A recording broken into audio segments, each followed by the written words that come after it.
Yeah, since not everyone's a plant biologist, so I will start with kind of a comparison that I think most people are familiar with, and so that's the vertebrate embryo. And so, yeah, if you look at a vertebrate embryo, you have these three primary tissue layers early on development, right? You have this outer ectoderm, this central mesoderm, and right in the center, this endoderm system. And it is quite analogous to the plant tissue system, yeah, the tissue systems in plants. So this is a cross section of a root. And so again, you have this outer epidermis, middle ground tissue, and in the center you have this vasculature system. And so in both systems, of course, across development, you will get um, progression into more specialized tissues and organs. And so, for example, in plants, I don't know if you can see my mouse, but we do have this epidermal layer, and over time it will differentiate into these pavement cells that make up the leaf surface. We have these stomatal pores that let gas into the leaf, and they also form like trichomes and other specialized cells. And yeah, despite these very different systems, we have a lot of common questions about development. And so some of these are, what signals or factors determine cell fate specification? How is organ level patterning carried out by individual cells? How do cells know when to stop dividing or expanding? And how does the environment influence development?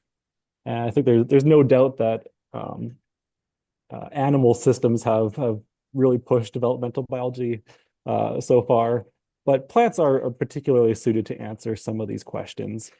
And so today I kind of want to talk about how we're using rice leaves as a developmental model. And so there's a couple aspects of leaves that make them really good for this. And so one is that they have a very organized development. And so I have a time series of rice seedling here from seed germination up to a few leaves at this point. And uh, there's a few differences between the way a cereal crop like rice grows compared to some others that you might be more familiar with. So in dicotyledonous plants, what you have is this the shoot apical meristem, which is where all the stem cells are, which proliferate to generate all the rest of the cells. Those actually those meristems travel up the plant as it grows. And so if you grow plants at home, you probably see this bud near the top of the plant that as it goes up, it generates new leaves or branches. But in cereal crops and other monocots, the sheapical meristem actually stays right at the very bottom of the plant. And you can almost think of it as like a printer, like where it keeps replicating cells and pushes the rest of the leaves upwards. And so we have this simplified model on the right here, where if you look at like one of these developing leaves, all the dividing cells are at the very bottom. As more cells divide, older cells get pushed up. They enter this elongation zone where they basically pump water into the cells to expand vertically. And once they reach a certain point, they stop elongating and just begin to mature. So they develop thicker cell walls and other specialized features. And this is really nice for studying development because if you do take a developing leaf, you have all stages of development present in one organ. So you have this whole gradient of development in one tissue. Another nice thing is that everything, of course, is nicely organized by space and time. And so if you look at the tip of a leaf, those are the oldest cells. And so, yeah, they're the largest. They've been around the longest. So you have this nice gradient of organization. And the other nice thing about plants is that they're very responsive to their environment. And so in this example here, even just a very mild drought stress, um, in the kind of mild drought that we're applying, like we're seeing a very, very low reduction in photosynthetic rates. So they're still very active. They're not dying or anything. They're still perfectly healthy, and yet their growth is very stunted. They take longer to initiate new leaves. They're smaller.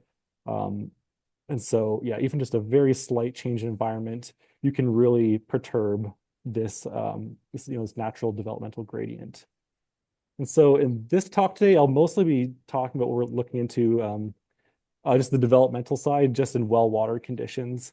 I'll touch on the end I'll touch on this environmental part right at the very end, but I'm mostly focusing on just regular development today. So of course, we want to look into, um, yeah, along this gradient of development, how are cells progressing their development? What signals are being expressed when, and do different cell types, go through development at the same rates and stuff like that. And so a great way to try to profile all these differences is through single cell or single nucleus transcriptomics. And I'm sure most people might be familiar with this there, but just to briefly review it for anyone who is unfamiliar. With bulk RNA-seq, what you would do is homogenize this tissue, uh, um, retrieve the RNA from this matrix of cells, and you get one library of an average gene expression response from all these cells. But with single cell analyses, if we disaggregate the tissue into individual cells, we can actually build transcriptome libraries from each cell. And you can do this across tens of thousands of cells.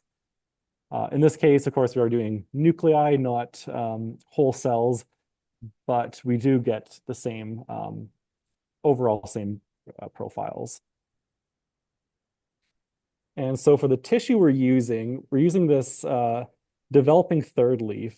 And so the way that these leaves grow, they really grow one at a time. So you get this first leaf growing, and it stops once it's finished here. The second one grows and then it stops, and this third one emerges from the sheath. And if we get it while it's still developing, then we have this full gradient of dividing and developing cells. And one kind of cool thing I want to highlight here, we just got this last week, and I'm excited to show people about it. We're collaborating with another lab here, Dr. Claudius Testola's lab. They do great microscopy work. And so if we take a cross section like right at the base here, again, the way these leaves develop is like through the sheath of the previous ones.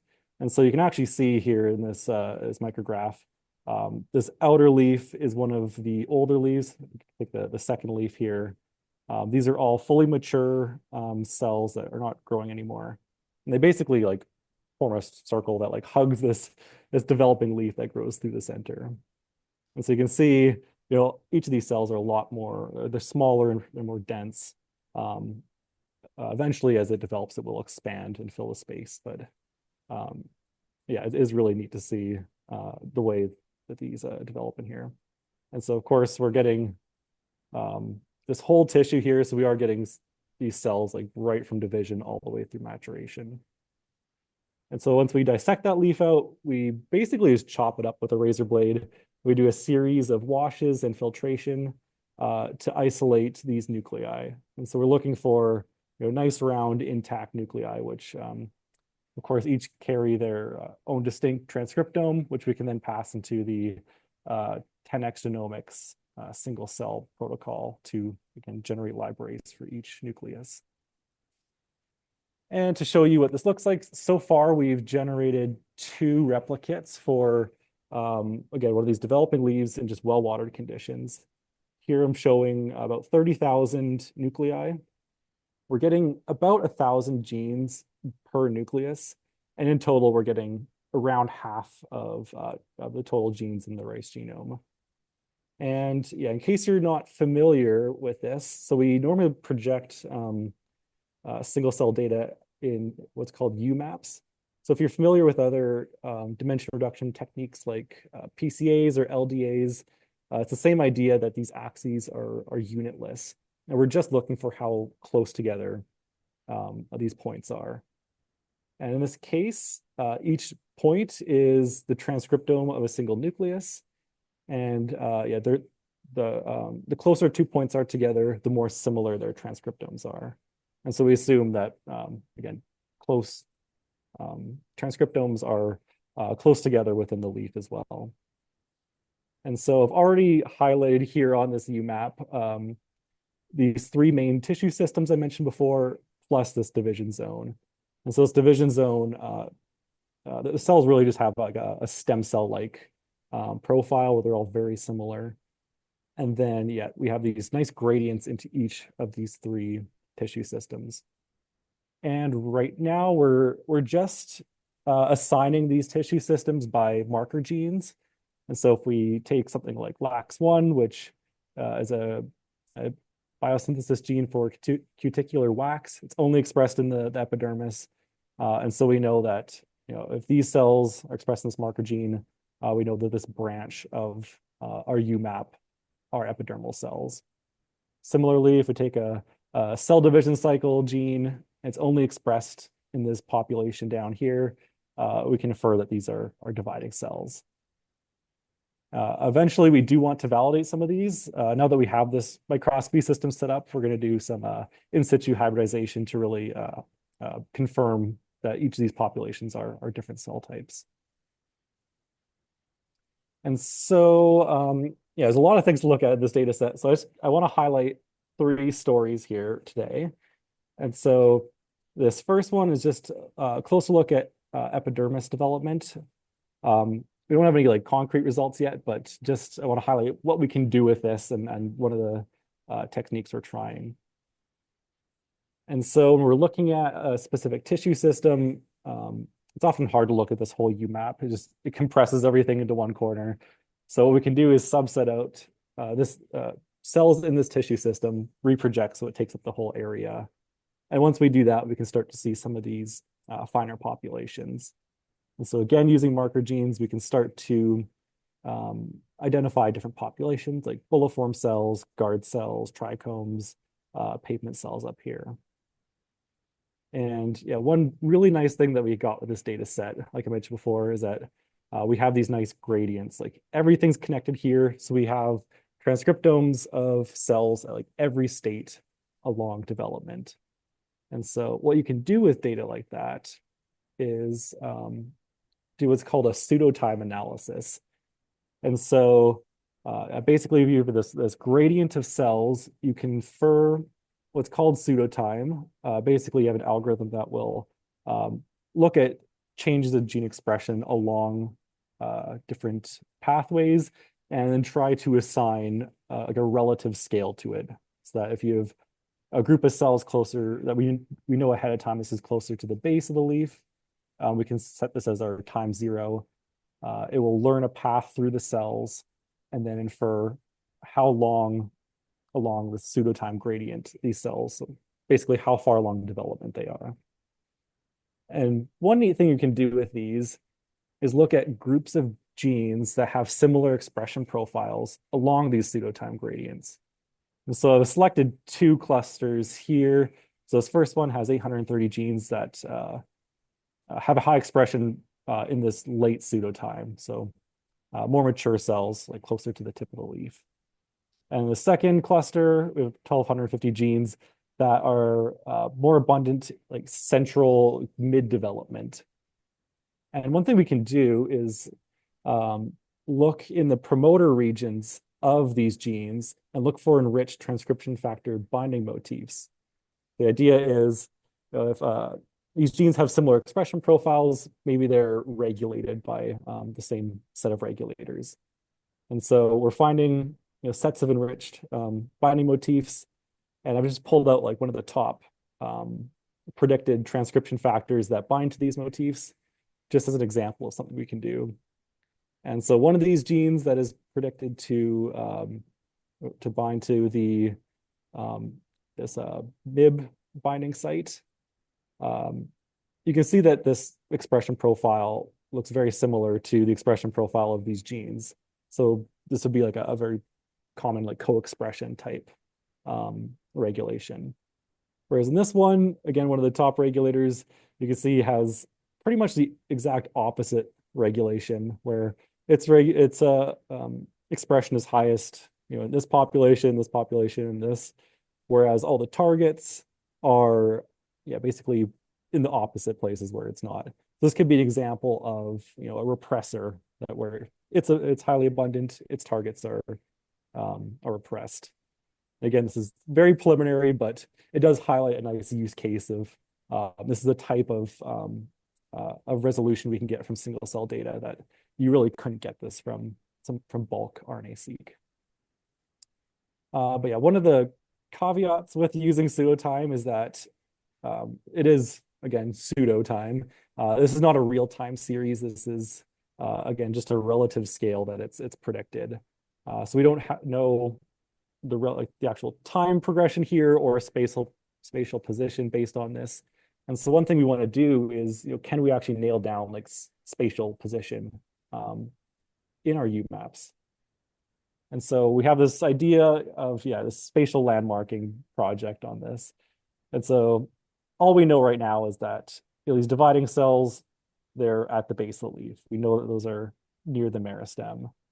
We know that further up in each of these tissue systems, just based on marker genes and a couple other analyses we've done, we know that these are closer to the tip of the leaf. They're just further along in development. What we don't know is what anything in between is. So we don't know if, like, if you grab a handful of cells here, are these 1 millimeter from the base of the leaf? Is it a centimeter? Is it 2 centimeters? We have no idea of where these are.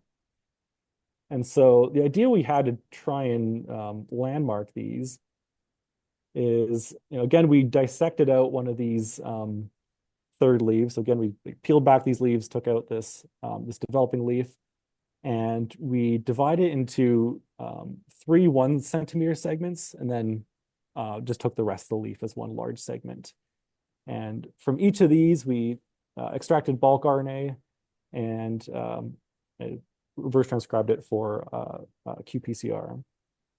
And so our idea was that if we take genes that have a specific location on our UMAP, and we look at where its peak expression is in those 4 segments that we dissected out, can we start to build like a spatial map from this? And so as an example, in this division zone, we have this topoisomerase 2 gene as a well-known marker for division. And then for each of our tissue systems, we took some known genes that are, again, one location on this UMAP. So this first gene only in like the basal region of our epidermal cells. These other 2 genes like mid-development or late development. And so again, the idea, if we look at the qPCR profiles along these 4 segments, can we see like their relative position?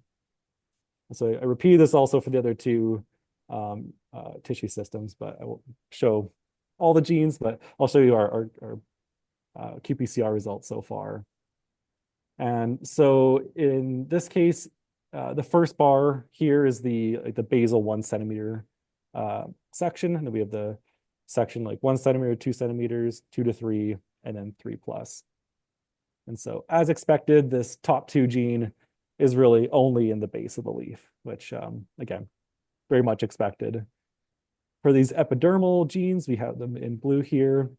This ROPGEF2 is only or almost only in the basal segment, whereas these other 2 start to peak in segments 2 to 3 or 3 to 4, which is yeah, it seems like we have more towards the base of the leaf than we expected at first. And yeah, we repeated this with the other 2. I won't go too much into detail with them, but yeah, basically we are seeing peak expression in different segments here.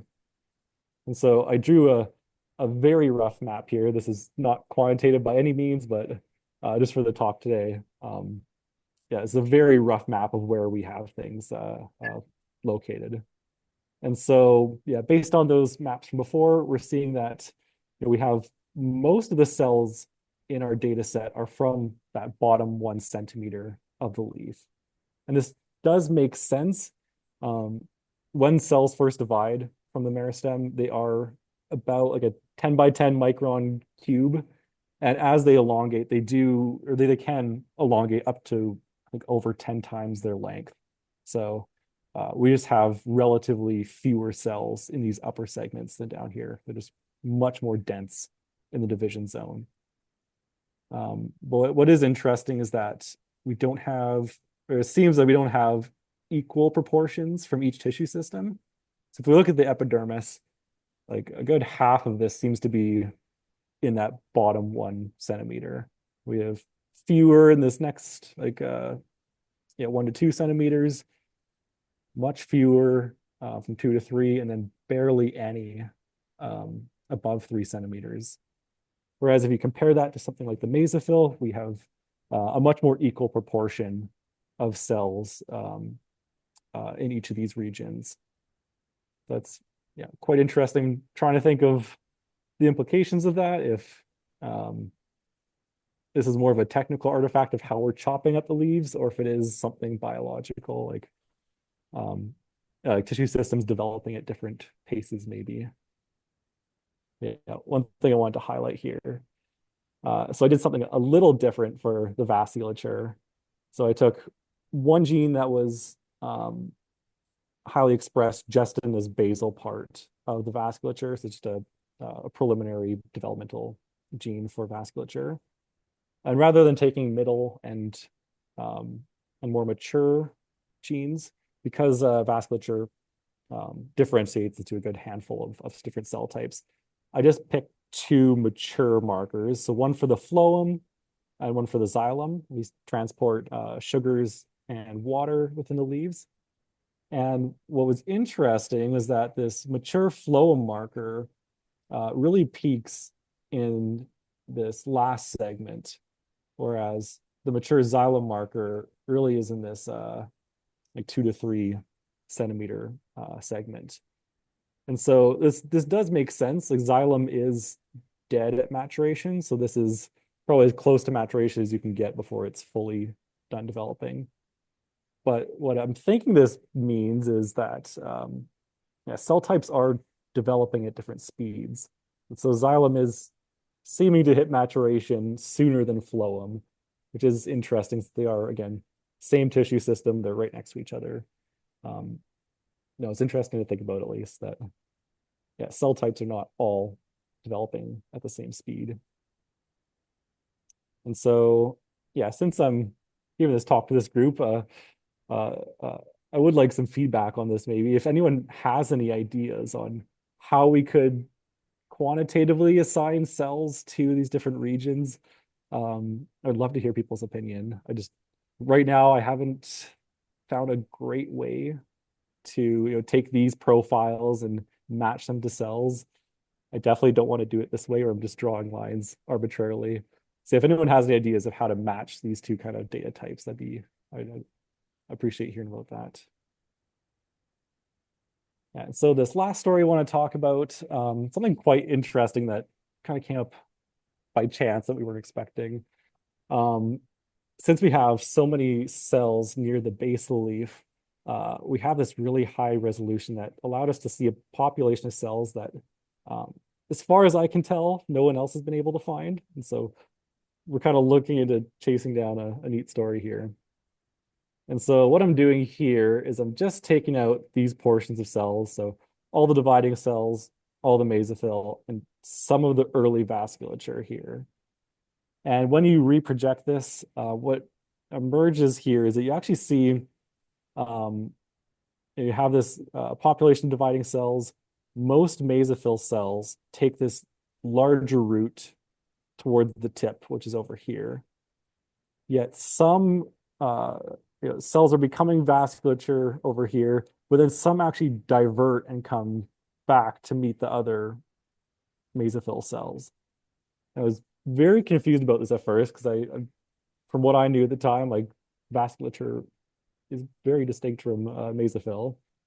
But we actually found a paper that describes this exact situation. So basically, early on in leaf development, like I mentioned before, you have 3 primary tissue layers. Here they have them as L1, L2, and L3. As the leaf develops, at different intervals along the leaf, you'll get the formation of vascular bundles. These are not like a continuous sheet of cells. These are distinct bundles at intervals. And you have these leftover vascular initials in between the bundles.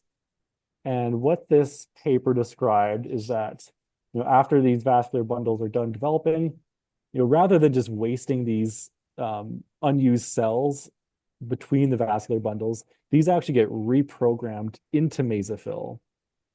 And so that's actually like what we're seeing here, in that you have this diversion of cells, this lineage that reprograms into mesophyll, and in the end becomes, yeah, their transcriptomes are nearly identical by the end. And so, uh, yeah, I have seen a couple papers have noticed that, like, they do find a population of mesophyll cells next to the vasculature. But again, as far as I can tell, I don't think anyone has this like full gradient of cells. And so I think we're in a good position to maybe do something with looking at what these cells are doing. And so I haven't gotten too far into it yet, but I have done a couple of looks at, like, what's different between the cells at this population just after they diverted from the vasculature, versus this normal progression of mesophyll. And one interesting thing I've found so far is that there's this gene called lazy-1 that is expressed, right in this area where these cells are diverging from vasculature to mesophyll. And you do see its expression does somewhat linger throughout this lineage of cells. So I was looking into what this gene does, and it's actually very important for regulating leaf angle. And so there's this group that knocked out lazy-1, and you can see that, yeah, the rice can barely stand upright. All its leaves are, yeah, falling down basically. If you have a shoot that's growing, it can't overcome gravity to grow upwards. And so this gene, in some ways, helping keep the leaves upright. And so I think it's really interesting that, again, these cells that would otherwise be wasted, they didn't end up becoming vascular bundles. So rather than just being kind of unimportant cells that were reprogrammed, they might actually be, functional, like actual functional cells for performing an actual important function in the plant, which I think is really interesting. So I kind of want to chase this one down a little bit. And so, yeah, some key takeaways from what I've talked about so far. So with this data set, we can recapitulate cells differentiating into three major tissue systems and cell types in the rice leaf. And with the spatial landmarking, so far we're seeing that cell types may be reaching maturation in different leaf regions. And three, we are able to get insights into developmental regulation at a resolution just not possible with bulk RNA-seq. And we're excited to see what else we can pull out of this data set. And as for what's next, so we're also looking at osmotic stressors. And so we've actually already generated libraries for these. So you have another two replicates of, we have two drought treatments at two different levels, like a moderate and a severe drought. We also have two salinity treatments as well. And yeah, I could probably do a whole other talk on these. We're seeing a lot of interesting stuff there. I think the most interesting thing that's popped out of that so far is that a lot of what we consider like, classic drought or salt responsive genes, they're not ubiquitously expressed in different cell types. It seems like they're really localized to one population of cells, and sometimes even at a single developmental point. So it might be like midway through development of a single cell type. And so we're really excited to dive into that a bit deeper. And the other thing we're looking at, just for these well-watered controls, adding in single nuke ATAC-seq. And so this is a nice complementary assay to the RNA-seq data we have so far. We can actually profile open chromatin regions upstream of genes. And so a lot of this work is being led by Zara Shahedi. She's a new PhD student in the lab. And yeah, hopefully we can share some data on that in the future. And just for some acknowledgements, of course, I want to say a big thank you to the other Wilkins lab members. Whenever I give this talk, I like to, definitely want to shout out Bruno Gilliton and Joseph Swift. They were very, very helpful with getting this whole nuclear isolation thing set up. It is still quite hard to do in plants. And so yeah, this wouldn't have been possible without them helping us out on that. And then finally, yeah, we do want to just promote this. So we're now part of this Sea Spirit project, which is in collaboration with Nicholas Provart as well. And we have openings in our lab for a postdoc or a research associate and a PhD student as well. So there'll be a lot of single cell biology, metabolomics modeling, other exciting stuff there. So if anyone's interested, please reach out to us.